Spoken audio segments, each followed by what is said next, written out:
گزشتہ 2 اشروں میں یہ پہلی بار ہے کہ امریکی کانگریس افغانستان، عراق سے لے کر شام اور یمن میں امریکی تنازعات کے علاوہ ایرانی جنرل قاسم سلیمانی کی ہلاکت کا جواز فراہم کرنے والے اختیارات کی نظر ثانی کر رہی ہے۔ Over 20 years. 20 سال سے یکے بعد دیگرے مختلف امریکی انتظامیہ نے اس قرارداد کے متن کا اپنے اپنے انداز سے مطلب اخذ کیا تاکہ اسے نئے ممالک میں دہشت گرد گروہوں کے خلاف کارروائیوں کے لیے استعمال کیا جا سکے۔ اس عمل نے کانگریس کو جنگ اور امن کے معاملات طے کرنے کی بنیادی ذمہ داری سے الگ کر دیا۔ امریکی آئین کے تحت کانگریس کو جنگ کا اعلان کرنے کا اختیار حاصل ہے، لیکن 2001 اور 2002 میں فوجی طاقت کے استعمال کی اجازت کے قانون یعنی authorisation of use of military force act نے امریکی صدور کو اس فیصلے کے وسیع تر اختیارات سونپ دیے۔ Presidents increasingly go it alone. امریکی صدر اکثر یہ فیصلہ خود کر کے ایسی فوجی کارروائیوں کے بارے میں کانگریس کو بہت کم معلومات فراہم کرتے ہیں۔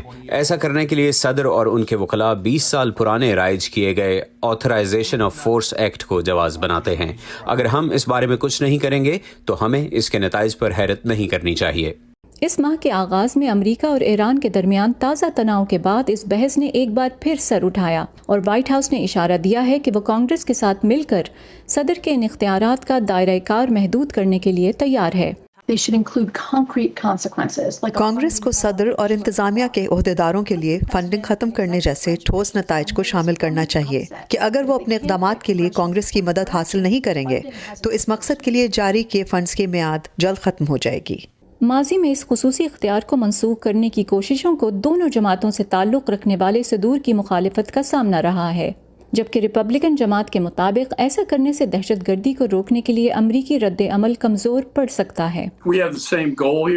ہم سب کا ہدف ایک ہے، لیکن اس تک پہنچنے کے لیے ہمارا انداز مختلف ہو سکتا ہے۔ ہمیں لامتناہی جنگوں کی اصطلاح سے بھی گریز کرنا چاہیے کیونکہ اس سے یہ تاثر ملتا ہے کہ دہشت گردی کے خلاف امریکی اقدامات غیر قانونی اور غیر ضروری ہیں۔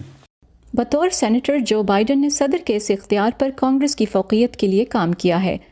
اب جب کہ وہ خود بطور صدر وائٹ ہاؤس میں ہیں تو یہ امید کی جا رہی ہے کہ امریکی کانگریس اپنی اس اہم ترین ذمہ داری کا کنٹرول واپس لے سکے گی۔ ان دہائیوں پرانے اختیارات کو ختم کرنے کے لیے مجوزہ بل پہلے ہی امریکی سینٹ میں پیش کیا جا چکا ہے۔ کیتھرین جپسن کے ساتھ فائزہ بخاری، وائس آف امریکہ۔